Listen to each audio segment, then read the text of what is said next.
ಅವರೇ ತರಲಿಲ್ಲ ಅಂದ್ರೆ ಎಲೆಕ್ಷನ್ ಏನ್ ಮಾಡ್ತೀವಿ ನೋಡಿ ಅಂದ್ರು. ಅದಕ್ಕೆ ಆಯ್ತು ಅಂತ ನಿಮ್ನ ಹತ್ರ ಚರ್ಚೆ ಮಾಡೋಣ ಅಂತ ಸುಮ್ಮನೆ ಅದೇ. I want to discuss with you MLAs. ಇದಾದ್ಮೇಲೆ ಸೆಷನ್ ಆದ್ಮೇಲೆ ಒಂದು ಯಾವ ತರ ಒಂದು ಅರ್ಧ ಗಂಟೆ ಕೂತ್ಕೊಳ್ತೀನಿ. ಯಾಕೆಂದ್ರೆ ನಿಮ್ಮ ಒಪಿನಿಯನ್ ಕೇಳಬೇಕಂತದೆ ಆಕ್ಚುಲಿ. ಯಾಕೆಂದ್ರೆ ಬೆಂಗಳೂರು ನಗರಕ್ಕೆ ಸಂಬಂಧಪಟ್ಟ ಅದಕ್ಕೆ ಪೆಂಡಿಂಗ್ ಇಟ್ಕೊಂಡಿದ್ದೆ. ಇವತ್ತು ನಮ್ಮ ಆಫೀಸರ್ ಇಲ್ಲೇ ರೆಡಿ ಮಾಡಿ ಇಟ್ಕೊಂಡಿದ್ದಾರೆ. ಆಕ್ಚುಲಿ ಈ ಸತಿ ಬಿಲ್ ಇಡಬೇಕು ಅಂತ ಮಾಡಿದ್ದೆ ನಾನು. ನಿಮ್ಮ MLAಗಳನ್ನ ಕೇಳ್ಬಿಟ್ಟು ಆಮೇಲೆ ಇಡೋಣ ಅಂತ ಅಂದ್ಬಿಟ್ಟು ನಾನು. ಯಾಕೆಂದ್ರೆ ಡಿಬೇಟ್ ಆಗಬೇಕು. ಇದು ನಾನು ಮಾಡೋ ಆಕ್ಟು ಇಡೀ ಸ್ಟೇಟ್ಗೆ ಎಫೆಕ್ಟ್ ಆಗ್ತದೆ.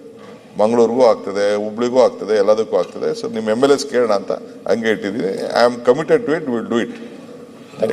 ಕೇಳ್ಬಿಟ್ಟು ಮಾಡೋಣ. ಬಹಳ ಮುಖ್ಯವಾಗಿ ಅದನ್ನೊಂದು ತರ್ತೀನಿ ಅಂತ ಹೇಳಿದ್ದಾರೆ, ಒಪ್ಕೊಂಡಿದ್ದಾರೆ, ಸ್ವಾಗತಿಸ್ತೀವಿ.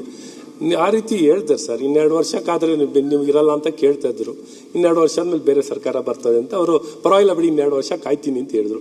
2 ವರ್ಷ ಕಾಯೋಣ ಅಂದ್ರೆ ಅದನ್ನು ಮಾಡ್ಕೊಂಡು ಕಾಯ್ತೀವಿ ಸರ್, ಏನು ತೊಂದರೆ ಇಲ್ಲ. ರಾಜಕೀಯ ಮಾಡ.